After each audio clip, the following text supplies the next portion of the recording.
Olá pessoal, hoje nós vamos dar continuidade ao nosso estudo bíblico indutivo no Evangelho de Marcos, no capítulo 2, do verso 13 ao 17.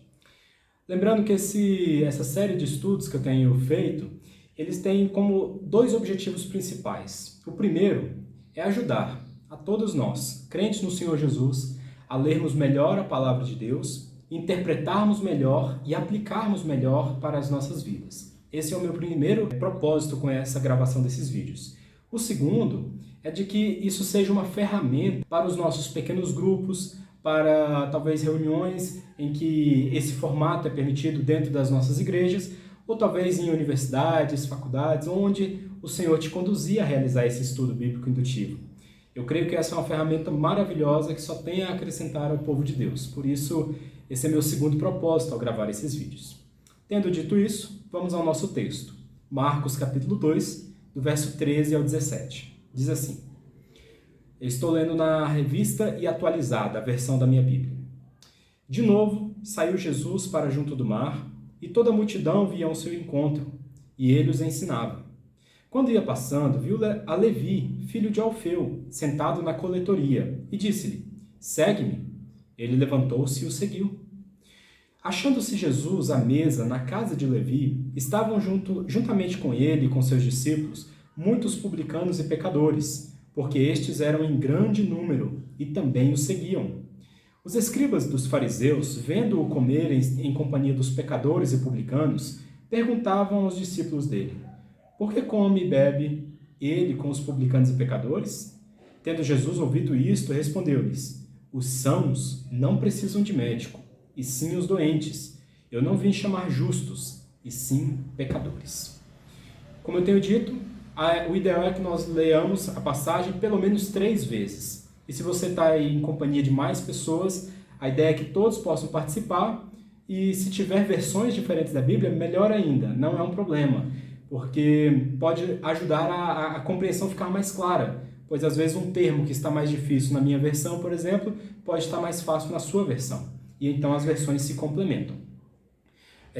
O objetivo principal do nosso estudo bíblico indutivo é conhecer a Jesus. É saber quem ele é, o que ele fez, como foi a vida dele entre nós, aqui quando ele esteve na Terra, e o que o evangelho dele aplica ao nosso coração. O que significa falar o evangelho de Cristo. Esse é um dos objetivos, o principal dos objetivos, ao estudarmos aqui o Evangelho de Marcos. Temos que lembrar de alguns princípios para a nossa interpretação. O primeiro é que o nosso foco será o texto.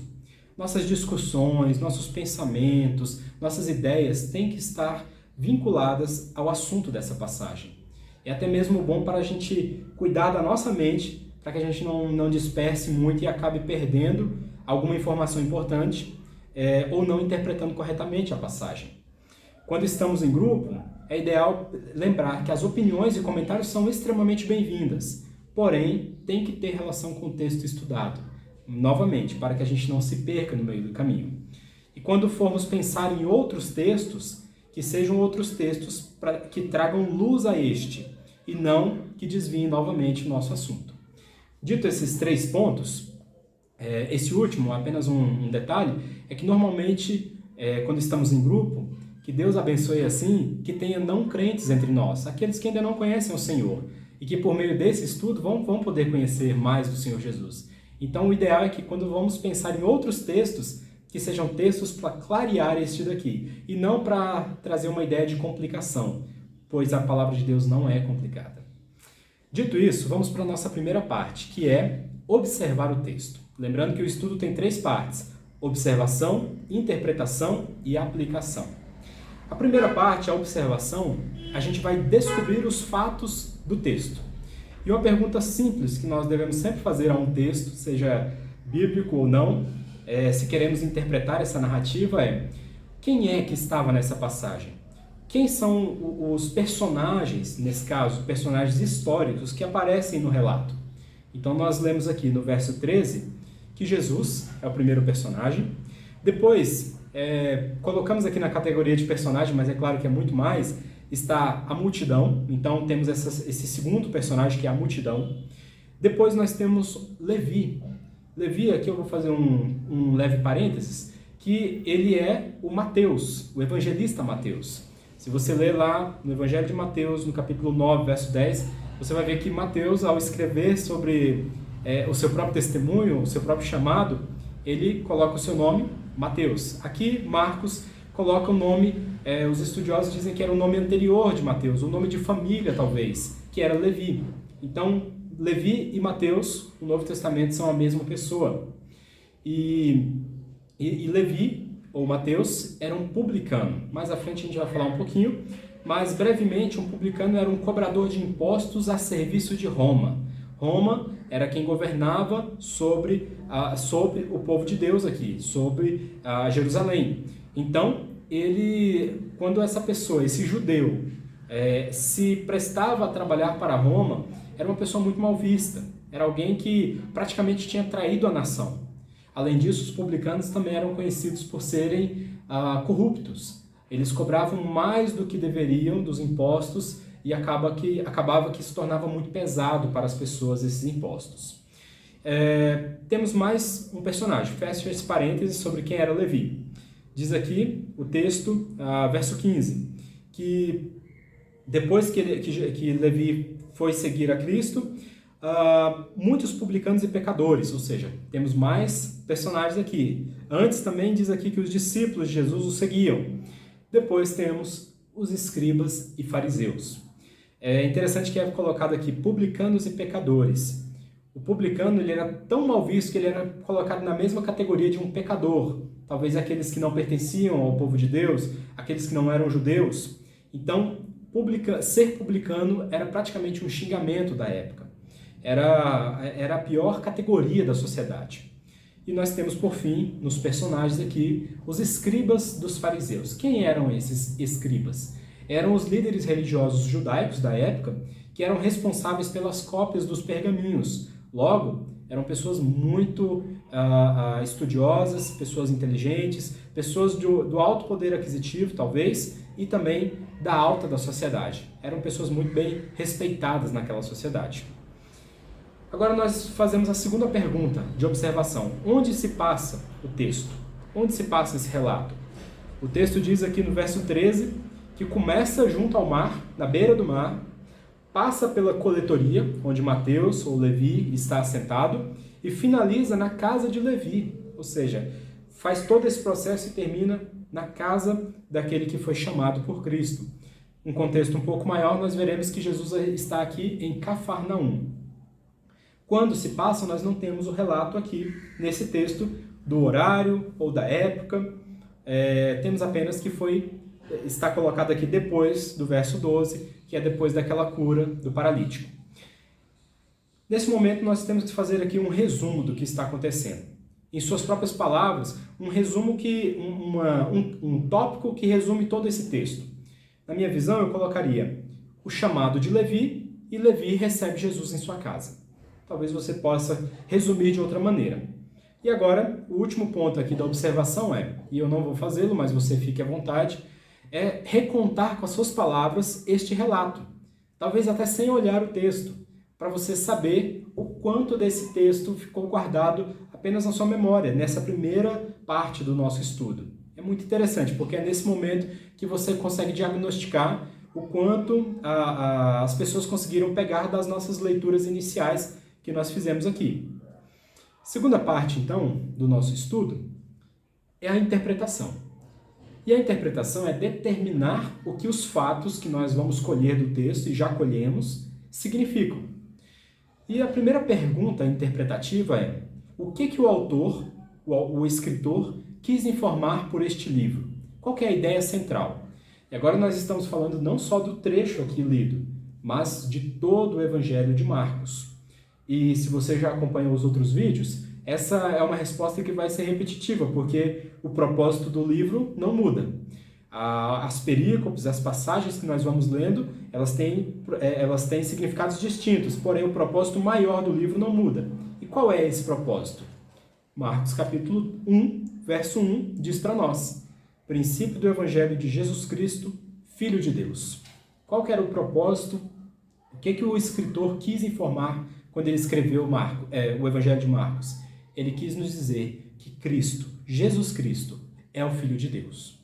Essa é a máxima que perpassa todo este livro. E como que esse trecho estudado, então, se relaciona com a ideia central? Lembre-se, coloque a ideia central aqui do seu ladinho, talvez escreva ela no topo da sua Bíblia, porque a partir dessa ideia central nós conseguimos encaixar melhor os vários versículos do livro. E nesse caso, como que se encaixa, como que se relaciona esse trecho, verso 13 ao 17, com a ideia central Marcos quis dizer para nós que Jesus Cristo, o Filho de Deus, ele também veio resgatar e salvar os verdadeiramente perdidos e pecadores. Também, que eu digo, porque a gente está somando aqui com outras coisas relacionadas ao Evangelho de Jesus, a vida de Cristo, que agora a gente vai ver na terceira pergunta, que é: o que significou esse Evangelho para os primeiros leitores? Talvez aqui você vai precisar de uma ajuda de algum comentário bíblico, alguma enciclopédia bíblica, talvez assistir algumas pregações sobre o tema, de pessoas confiáveis, para que aqueles que estudaram mais do que nós consigam nos dar ajuda para interpretarmos o texto. E eu elenquei aqui algumas informações sobre o que significou para os primeiros leitores. Primeiro, é que provavelmente esse foi o primeiro evangelho escrito. Ele então foi um testemunho histórico sobre Jesus ser o Filho de Deus. Estava ali naquele primeiro momento, ali no primeiro século, e então surge esse documento que mostra para as pessoas que não viram Jesus pessoalmente quem era Cristo. Também foi provavelmente um encorajamento para os cristãos que na época que foi escrito, por volta do ano 65 a 70 depois de Cristo, estavam sofrendo perseguição. Então, ter este evangelho em mãos e ler sobre as verdades de Cristo provavelmente encorajou muito esses irmãos que estavam passando situações muito difíceis. E a quarta informação que eu vejo do significado para os primeiros leitores era um conforto para os verdadeiramente crentes que sabiam que então Cristo veio para eles, os perdidos. Que a gente vai ver ao longo desse texto que os verdadeiramente salvos, aqueles que creem no Senhor Jesus, eles se veem como necessitados, eles não se veem como aqueles que já alcançaram tudo ou que são melhores do que os outros. Pelo contrário, Jesus mesmo diz isso claramente aqui no verso 17. Dito essas primeiras perguntas, que são perguntas de praxe, nós vamos para perguntas que a gente pode fazê-las de acordo com o desenvolvimento do texto. Então aqui entra a boa interpretação de texto, que você vai ler e ver como fazer perguntas ao texto de maneira que o próprio texto responda. Nada de fazer perguntas que não sejam muito claras no texto. A primeira pergunta que eu listo aqui é baseada no verso 13, que é o seguinte: o que Jesus fez ou fazia quando a multidão se encontra com ele? Verso 13. Jesus estava junto ao mar e toda a multidão vinha ao seu encontro. Olha a resposta aqui. E ele os ensinava. Como é importante e precioso a gente ver que a preocupação com o ensino do Evangelho era central no ministério de Cristo. Era central. Era até mesmo mais importante do que os milagres, pois Cristo queria ensinar sobre o Evangelho do Reino de Deus, sobre a boa nova que é o Filho de Deus entre nós. Verso 14 também tem uma outra pergunta para fazermos aqui ao texto, que é: como Levi reage ao chamado do Senhor? Verso 14 diz que Jesus, passando, viu a Levi, filho de Alfeu, sentado na coletoria e disse: segue-me. Ele levantou-se e o seguiu. Como Levi reage? Ele se levanta e segue. Não há demora, não há argumentos, não há qualquer restrição por parte de Levi para seguir o mestre. É claro que é bem provável, e alguns estudiosos dizem isso, que Levi já vinha ouvindo as pregações do Senhor Jesus há algum tempo. Talvez esse não era o primeiro momento que Levi via a Jesus Cristo. Porém, agora, depois de ouvir sobre esse homem, esse rabino que agora surgia, que era desprezado pelos altos da religião da época, mas era amado por aqueles que não eram considerados nada da sociedade. Agora Levi, ouvindo essas pregações, e quando Cristo aparece ao seu encontro e diz: segue-me, Levi não pensa duas vezes, deixa tudo e o segue. Mais uma pergunta que nós podemos fazer no verso 15 é a seguinte: o que essa multidão de publicanos e pecadores que seguiam Jesus nos ensina sobre Cristo? É muito interessante porque estamos falando aqui de uma época que um líder religioso ser seguido por uma multidão que era conhecida por ser os pecadores e os publicanos, aqueles corruptos da época, não cairia muito bem para esse líder religioso. Mas Jesus não se importa. Jesus não se preocupa com a opinião dos outros. Então nos mostra, essa multidão seguindo a Cristo, nos mostra que o Senhor, em sua graça e bondade, atraía justamente aqueles que sabiam que eram pecadores e impuros. Cristo ele tinha esse poder maravilhoso de atrair quem era desprezado, atrair quem sabia que precisava de salvação. Uma segunda resposta dentro dessa pergunta é: Cristo ele já preparava os seus discípulos para a verdade que só mais tarde eles entenderiam. Efésios capítulo 2 vai nos dizer que em Cristo já não há mais distinção, não há mais grego, não há mais judeu, todos são um em Cristo. Cristo quebra a barreira de inimizade que havia entre os povos. Então, Cristo já mostrava isso no seu ministério terreno, de que ao segui-lo não haveria acepção de pessoas, não haveria qualquer limitação, não haveria restrição apenas, só pode me seguir quem é judeu, só pode me seguir quem é romano, quem é grego. Não. No Evangelho, todos são bem-vindos. Por meio da fé no Senhor Jesus, por meio do arrependimento, todos são aceitos. Uma pergunta que nós podemos fazer então agora no verso 16 é: por que os escribas perguntaram sobre Jesus comer junto com os publicanos e pecadores? Eles perguntam isso aqui para os discípulos de Jesus. E a verdade, meus irmãos, a resposta é que comer e beber, em qualquer cultura, significa comunhão e intimidade. Os fariseus estavam muito preocupados porque Cristo, o mestre Jesus Cristo, na ótica de alguns dos escribas, estava se contaminando, estava se tornando impuro ao estar tão próximo de pessoas tão pecadoras como eram os publicanos. Os publicanos e pecadores, aos olhos do sistema religioso judaico, eles deveriam ser colocados de lado, era desprezado, jamais aceitos. Porém, os escribas não entendiam como alguém como Jesus, um notável mestre da lei de Deus, podia se associar com pessoas tão baixas, tão mal vistas pela sociedade. Então é por isso que eles perguntam: por que o vosso mestre come com eles? E agora, a última pergunta que a gente faz aqui na interpretação do verso 17 é a seguinte: à luz desse texto, por que o Senhor disse que não veio chamar justos, e sim pecadores? É uma passagem que talvez alguns possam querer distorcer. Porém, à luz desse texto, observando todo o que está acontecendo aqui, o que nós entendemos? A resposta, queridos, é: Cristo ele sabia o que se passava no coração dos escribas. Em vários momentos nós vemos isso.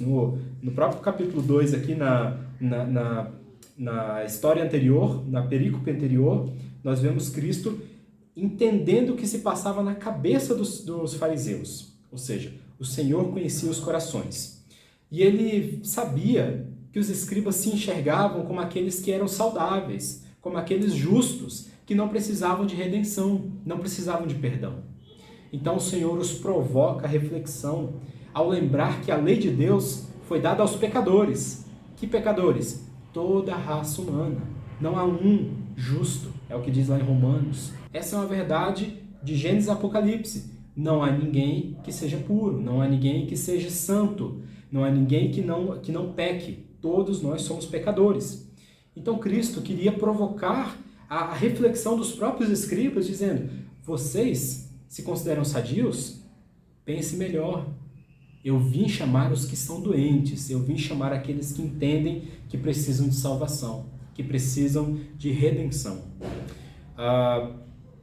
Cristo então mostra que o papel dele é de trazer a salvação para aqueles que estão perdidos. Queridos, então terminamos aqui a parte 2, a parte da interpretação.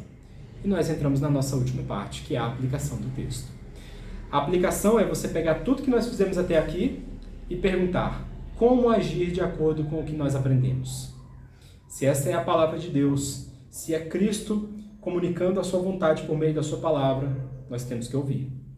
E aqui nós temos algumas perguntas para nos nortear na aplicação. Eu não vou responder todas, eu vou responder apenas algumas que no momento que eu preparei o estudo eu entendi que cabia, porém deixei outras em branco que você pode fazer na sua casa. E a pergunta é a seguinte: diante do texto lido, diante da interpretação, existe algum, agora vem as opções, exemplo que eu vou seguir? E eu respondi: a prontidão de Levi para seguir o mestre. Esse é um exemplo fantástico que eu preciso seguir.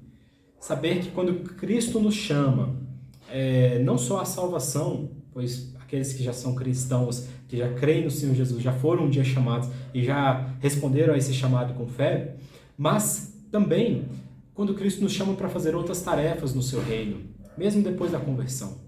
Nós temos que ter a prontidão de Levi, que se levantou e seguiu a Cristo. Existe algum pecado que eu devo renunciar? E aqui eu listei o pecado, a lembrança do pecado dos escribas, que era o seguinte: o preconceito. Que preconceito é esse? Vivemos em dias de muita tensão com relação à raça e outras coisas, porém o preconceito ele vai muito, muito além. Às vezes é preconceito com questões financeiras, preconceito com nacionalidade, preconceito até com outras religiões. Nós não devemos ter preconceito. Esse era o problema dos escribas. Eles odiavam tanto os publicanos que eles nem falavam do Evangelho, nem falavam da boa nova de Deus desde o Antigo Testamento. Eles não falavam do Deus maravilhoso que se revelou no Antigo Testamento. O preconceito os cegou para falar de Deus. Existe algum erro que eu devo evitar? Existe alguma promessa que eu devo crer? E aqui eu respondi: Cristo veio para os pecadores, para aqueles que olham para o seu coração e sabem com certeza que precisam de um Salvador, pois em si mesmo não haveria qualquer chance de salvação. Isso é uma palavra tão consoladora para nós, de sabermos que Jesus ele veio justamente para os doentes espirituais, para os pecadores, para os perdidos, para os miseráveis. Isso nos conforta, porque nós olhamos para o nosso coração e vemos: miserável homens que somos, sem Cristo nós não somos nada. Mas glória a Deus que Ele veio para nós, para os pecadores, para aqueles que precisam da graça de Deus. Existe algum mandamento que eu devo obedecer? Existe algum motivo de louvar a Deus? O motivo que eu coloco aqui é a graça de Deus em Cristo. Ele veio para os doentes do pecado, Ele veio para salvar os perdidos. Glória a Deus. Isso é motivo para a gente glorificar a Deus a plenos pulmões, porque Ele veio nos salvar e isso redunda em muito maior glória ao nosso Senhor. E por fim, essa pergunta que você deve responder aí para o seu próprio coração é: diante disso tudo, que atitude prática eu devo tomar? Como e quando começar? Se você conseguiu listar algum pecado, alguma promessa para crer, algum pecado para renunciar, como e quando nós vamos mudar? Quais passos, objetivos nós devemos fazer? É assim que a gente aplica a palavra de Deus ao nosso coração. Queridos, eu agradeço aí pelo seu tempo, por ter estudado comigo essa passagem tão rica e tão importante, e nos vemos numa próxima oportunidade. Um abraço.